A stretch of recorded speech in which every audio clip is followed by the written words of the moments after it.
Hey guys, welcome to a different episode, purely because it's coming from my own apartment. And if you have forgotten about tomorrow that it is Thanksgiving, I've got 3 simple recipes for you guys to do in your own home and get set for an amazing spread. So let's get started on actually the baking goodness of a dessert. We're doing a pumpkin bread. So we've got all the ingredients here, just like always guys. You can find these down below in the comment section or on the website.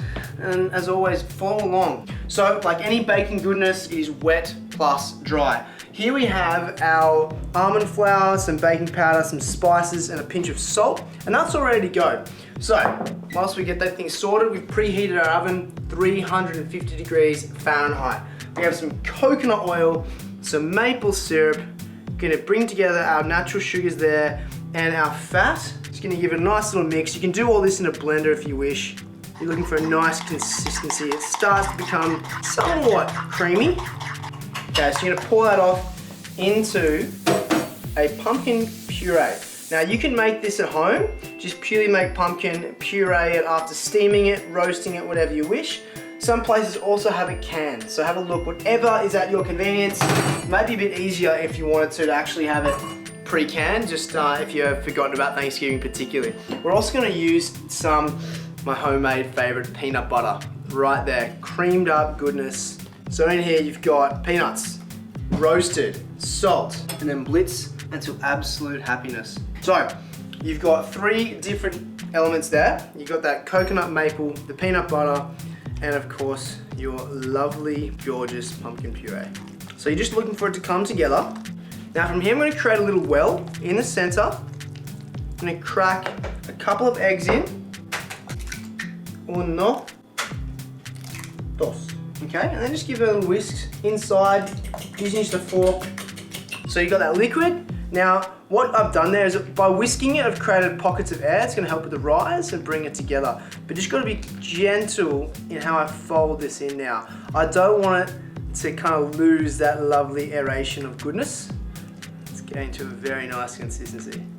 So now that's all that's left to do. I'm just going to create a little well in the center and just fold our wet with our dry. Now if you've come out and you looked at your ingredients and it's like, okay, it's too dry, you can always add a bit of milk, almond milk, yogurt.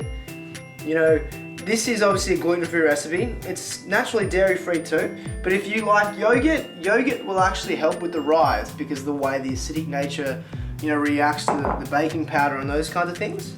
So just gonna grab some oil. You can use olive oil, whatever you have closer to. You've got to use some coconut. This is just going to help with our baking paper. Just going to smear that into our tin, our loaf tin. This is a regular loaf tin. This is going to be perfect for the amount of dough we've got here. And yeah, as you can see, it's not like a typical dough when it's quite dry. It's got a little bit of soft mushiness to it, what you're after. Let's get this lovely lady into her tin. Perfect. Straight in. We're going to cook for about 50 minutes. Just saying. So the next dish is all about those things that share around the table. I don't want to call them sides, because let's be real, when you have a feast, every single thing on that table is delicious and is just as important as if it's a protein. Here we have some beautiful Brussels sprouts. I think Brussels sprouts have become into their element in the last 5-10 years. Why not cherish them? This is a really cool way to make them next level, and it's oh so simple. Preheat your oven, just like you have for your pumpkin loaf, and it's simply dice, roast, see you later. Have a look at this. What you're kind of looking for is you want this edge to crisp up, you want this to crisp up, but then this beautiful flesh, the meatiness, the Brussels sprout, you want it to kind of be soft. Then you get soft, juicy, like Brussels sprout flavor. It's super tasty. Grab yourself a pretty healthy baking tray, just like this. With that, I'm gonna also add in some walnuts, just like that. And we also have some grapes. Now, I love these guys, super juicy, and sometimes I cut them up in halves, but I just want this thing to roast. The outside to start getting charred, but the inside, that juicy, soft flesh of like amazing, I would say tart sweetness, kind of just come to fruition after it's been roasted. So you're gonna get these guys on. So you're starting to get a few different flavor receptors, you know, very excited. So just gonna pull it slightly over the edge, mix that, a little bit more together. Some olive oil just over the top. Now with that, we're also going to get a drizzle of maple syrup. Roasting is one of the easiest things to get you going for your cooking experience. Just a pinch of salt, just like that. You've got a second dish sorted into the oven. All right, team, and no Thanksgiving feast would be right without a stuffing. So we're gonna do a vegan stuffing, just because you guys have been asking me for a lot of vegan recipes, which I'm all about. If you wanna add some meat into it, guys, I'll tell you when to do that as well. So we have some base ingredients here. We've got carrot, celery, onion. They're kind of like what's known as mirepoix in French, also known as the basis of all savory style stocks, soups, and pretty much any ingredient that's made from a savory developed dish. We're gonna add in some apple, just because it's festive. And we have some sourdough here. Best thing is to have it like day old, which is awesome. So, just gonna get our knife skills on. Just gonna chop our carrot, our celery, and our onion into finer pieces. And the reason for that is you want to get as maximum amount of surface area contacted by the heat to develop even more flavor. So, after you have your carrot, celery, and onion into your bowl, nice and chopped into a fine consistency, it's time to move on to your apple. Now, traditionally not seen at this part of a stuffing, but I love the fact that for me, stuffing is always something that was, you know, it had a lot of ingredients you wouldn't actually see, but there's always some sort of fruit. That's what I always see anyway. So, if you come over here, we're gonna now saute off our main ingredients for our stuffing. So, on a medium-high heat, we just have our skillet. Now this guy can go into the oven as well, so it's doing two things at once. I'm gonna saute all our goodies in here and then chuck it straight in the oven with our friend the sourdough bread. So nice little squeeze of olive oil into our pan, the good fats. Let's add in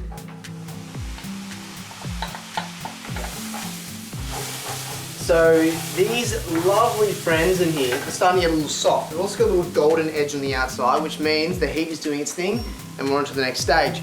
If you were having meat, it would be at this point that you would add it.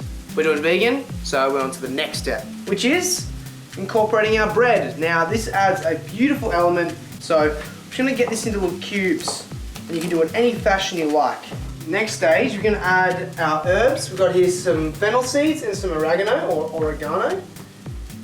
In there you go. Adding in a pinch of salt and pepper. Oh yeah, get a little stir, pick up all those flavors in the base. And so from there, we're just gonna grab our bread and add in our stock. Veggie style.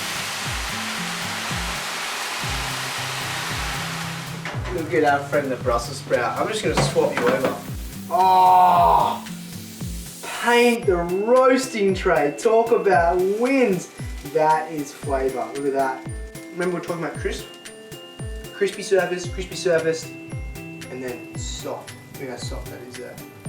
Yeah, you definitely need to be tested. Yep, I was right. It's delicious. Here with a pinch of salt as soon as it comes out.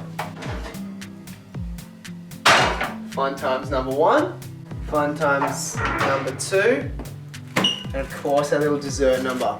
Okay, so I'm just gonna plate these guys up. It's ready to enjoy our Thanksgiving feast, coming soon. So my friends, if you did forget or were unplanned about your Thanksgiving this year, now you have a few options to help you come to the rescue. A sweet option, a beautiful Brussels sprout number, and of course, you can't not have a stuffing on Thanksgiving. This will allow you to be the hero, and whatever else on the table, you're always gonna win. If you didn't forget but we're after some recipes, that's what I'm here for. And of course, we're gonna be doing the same thing for Christmas. So if you have any specifics on what sides, what festive, individual tasty goodness you would like, please let me know. Write a comment down below. Give us a like if you're all about this, and of course hit subscribe because you'll be seeing plenty of these recipes every single week. I'm DC, and to all of us here at Charlie Street and all the team here, happy holidays. I'll see you soon. Check ya.